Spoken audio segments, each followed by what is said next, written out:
அனைத்து இந்திய அண்ணா திராவிட முன்னேற்ற கழக ஆட்சி செய்கின்ற பொழுதும் சரி, இப்பொழுதும் சரி, மத்தியிலே இருக்கின்றவர்கள் யாரும் நமக்கு எந்த அச்சுறுத்தலும் கொடுக்கல. நமக்கு நன்மைதான் செய்தார்கள். புரட்சி தலைவி அம்மா மறைவுக்கு பிறகு சில பேர் அந்த கட்சியை கபலீகரம் பண்ண பார்த்தார்கள், ஆட்சி கவிழ்க்க பார்த்தார்கள். அதை காப்பாற்றி கொடுத்தவர்களும் யார் என்று உங்களுக்கு தெரியும். மத்தியிலே இருக்கின்றவர்கள் நமக்கு காப்பாற்றி கொடுத்தார். நன்றி மறுப்பது நன்று, நன்று அல்லது அன்றே மறுப்பது நன்று.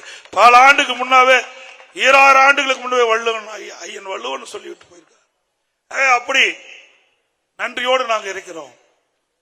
இன்றைக்கு கூட்டணி சேருவது அவ்வப்போது நெருக்கிற நிகழ்வு. தேர்தல் நேரத்திலே கட்சிகள் வெற்றி பெற வேண்டும், எதிரிகளை வீழ்த்த வேண்டும், அதுக்கு தகுந்த அரசியல் வியூகம் ஏற்படும். அந்த அடிப்படையில் நம்ம கூட்டணி அமைக்கிறோம். இதே திமுக கூட்டணி வச்சதில்ல. 1999ஆம் ஆண்டு பாரதிய ஜனதா கட்சியோட கூட்டணி வச்சாங்கல்ல. 2001ஆம் ஆண்டு சட்டமன்ற தேர்தலில் கூட்டணி வச்சாங்க. அப்பெல்லாம் அவர்கள் பேசல. இப்பொழுது அனைத்து இந்திய அண்ணா திராவிட முன்னேற்ற கழகம் கூட்டணி வைத்தவுடன் பயம் வந்துவிட்டது. நடைபெற்ற தேர்தலில் தோல்வியுற்றுவோம் என்று பயம் வந்துவிட்ட காரணத்தினாலே